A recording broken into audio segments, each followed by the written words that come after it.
Hello dear students, today I am going to continue chapter 10 of Organization of Commerce and Management, Standard 11 Commerce, session number 14 of International Trade.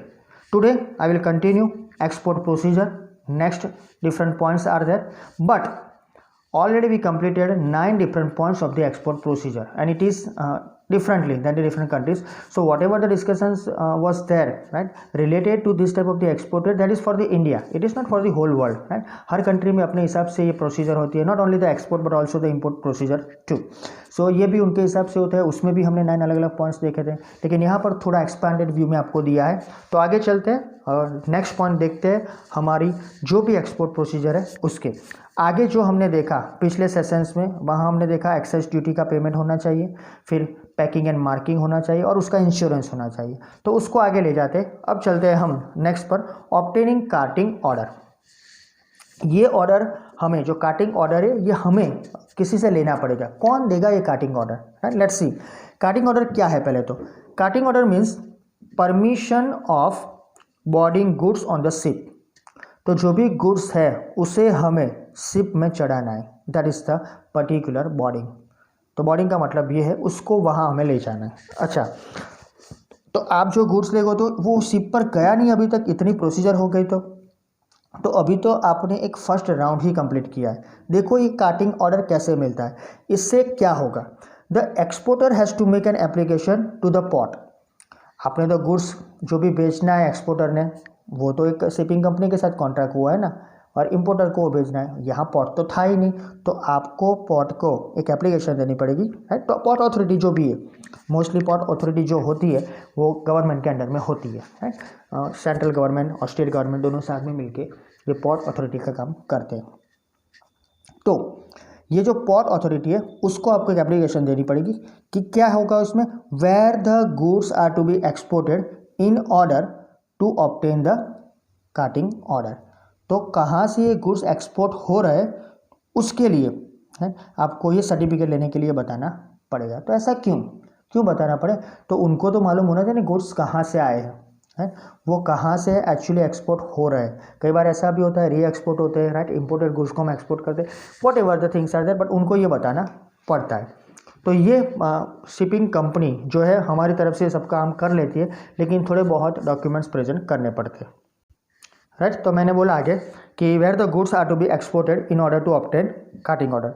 तो simple thing है, ये goods कहाँ से आए हैं और कहाँ हम उसको भेजें, सब कुछ इन्फॉर्मेशन होगा, लेकिन ये याद रखो कि वेयर द गुड्स और from where the particular goods are to be exported. अच्छा, इन दिस एप्लीकेशन और कुछ क्या आएगा, all the details of the shipping bill along with the details of the payment of excise duty are mention. यानी यहाँ पर whatever the information already discuss in the 5th, 6th, 7th point, right? वो सब information यहाँ repeat हो रही है. यानी you have to present the details of the shipping bill which you received under the shipping order. तो जो भी आपने शिपिंग ऑर्डर में लिखा था उसके हिसाब से ये बिल में सब कुछ इन्फॉर्मेशन जाएगा, राइट? ऑल्सो आपने एक्साइज ड्यूटी पे की है, नहीं की है, तो उसका जो सर्टिफिकेट है बिकॉज इट इज़ एग्जम्प्टेड, वो भी आपको प्रेजेंट करना पड़ेगा. तो all this information must be present और mention. When the exporter pays the port expenses like the charge of the transfer of the goods and the charge of the boarding of the goods on the ship, he obtains the carting order. यानी यहाँ पर जब exporter जो भी particular expenses है transfer of goods के और boarding के वो पे करेगा, तभी इसको एक कार्टिंग ऑर्डर मिलेगा. तो कितने पैसे पे करने पड़ेंगे, right? You have to pay the amount on the basis of the agreement, on the basis of the policies of the port, shipping company, ship, whatever और who are there, सबकी जो डिमांड्स है, रिक्वायरमेंट्स है, उसको हमें fulfil करना पड़ेगा. Demands in the sense documents के हिसाब से. तो वो अब जब पेमेंट करोगे तभी आपका ये ऑर्डर आके जाएगा और तभी आपको कार्टिंग ऑर्डर मिलेगा, लेकिन आपको उसके एक्सपेंसेस पे करने हैं. दैट इज सभी. Next one, mate receipt, MR for short note. The goods is boarded on the ship on the basis of carting order. तो आपके गुड्स जो शिप में चढ़ाने वो कार्टिंग ऑर्डर से ही मिलेंगे. तो अगर आपको कार्टिंग ऑर्डर मिल गया, इसका मतलब कि आप अपने गुड्स अब चढ़ा सकते हो. Let's start. The representative of the captain of the ship is known as mate. कप्तान खुद कुछ काम नहीं करता है यहाँ पर शिप में, उसके भी रिप्रेजेंटेटिव होते हैं, क्योंकि कई तरह के ऑर्डर्स होते हैं, एक अकेला ऑर्डर नहीं होता है, राइट? तो रिप्रेजेंटेटिव्स भी होते हैं, उसका नाम है मैट. मैट क्या करेगा, मैट विल चेक और ही विल चेक और he checks whether the goods are as per the shipping bill और नॉट। शिपिंग बिल के जरिए ही हमने ये पर्टिकुलर कार्टिंग ऑर्डर लिया है ना, फिर भी दोबारा चेक होगा, रीचेक होगा कि उसके हिसाब से शिपिंग बिल के हिसाब से गुड्स है कि नहीं। When the goods are loaded on the ship, a receipt is issued by either the captain of the ship or by the representative, जो मैट है वो, he will certify the acceptance of the goods is called mat receipt। तो यहाँ पर जो mat ने goods check किया कि भाई शिपिंग ऑर्डर और शिपिंग बिल के हिसाब से गुड्स है कि नहीं, उसके बाद ये बोलेगा चलो शिप में लोडेज शुरू करो। अब लोडेज शुरू तो होगा, लेकिन उससे पहले कैप्टन या उसका रिप्रेजेंटेटिव एक सर्टिफिकेट देगा, वो सर्टिफाई करेगा कि गुड्स हमने एक्सेप्ट किए। वो जो गुड्स उन्होंने एक्सेप्ट किए और उसका सर्टिफिकेट मिलेगा, उसको बोला जाएगा मैट रिसिप्ट, राइट। गुड्स तो लोडेड हो जाएगा, उसका कोई प्रॉब्लम नहीं है, लेकिन एक्सेप्टेंस भी होगा, लेकिन उसके बाद एक्सेप्टेंस ऑफ गुड्स का सर्टिफाइंग वो करेंगे, उससे हम बोलेंगे mate receipt. The captain of the ship checks the packing of the goods. Shipping order के हिसाब से गुड्स बराबर क्या नहीं, वो मैट ने चेक कर लिया, राइट, ऑलरेडी। अब ये कप्तान क्या कर रहे हैं, तो कप्तान अब ये करेंगे कि पैकिंग बराबर है कि नहीं।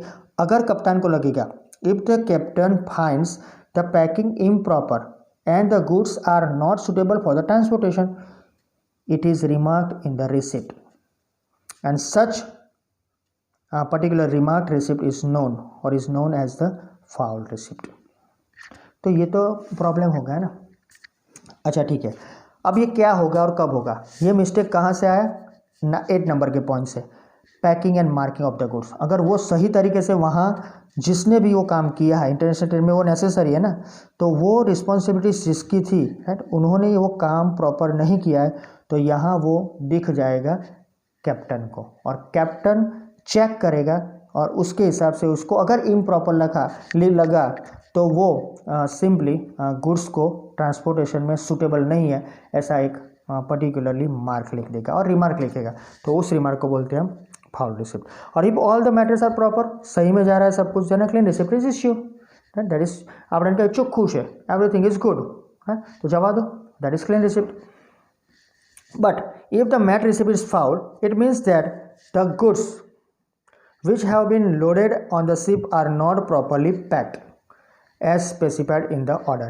यानी जो ऑर्डर में लिखा था उसके हिसाब से, हमने देखा था आगे, राइट, कि सब कुछ लिखा उसके हिसाब से ही जाना चाहिए। अगर ऑर्डर में लिखा है उसके हिसाब से गुड्स पैकिंग नहीं हुए, राइट, तो फाउल रिसिप्ट मिली, तो लोडेड तो हो गया, राइट, बट वो प्रॉपरली पैक नहीं है as per the order. And if the goods are damage during the transportation, the shipping company is not responsible for that.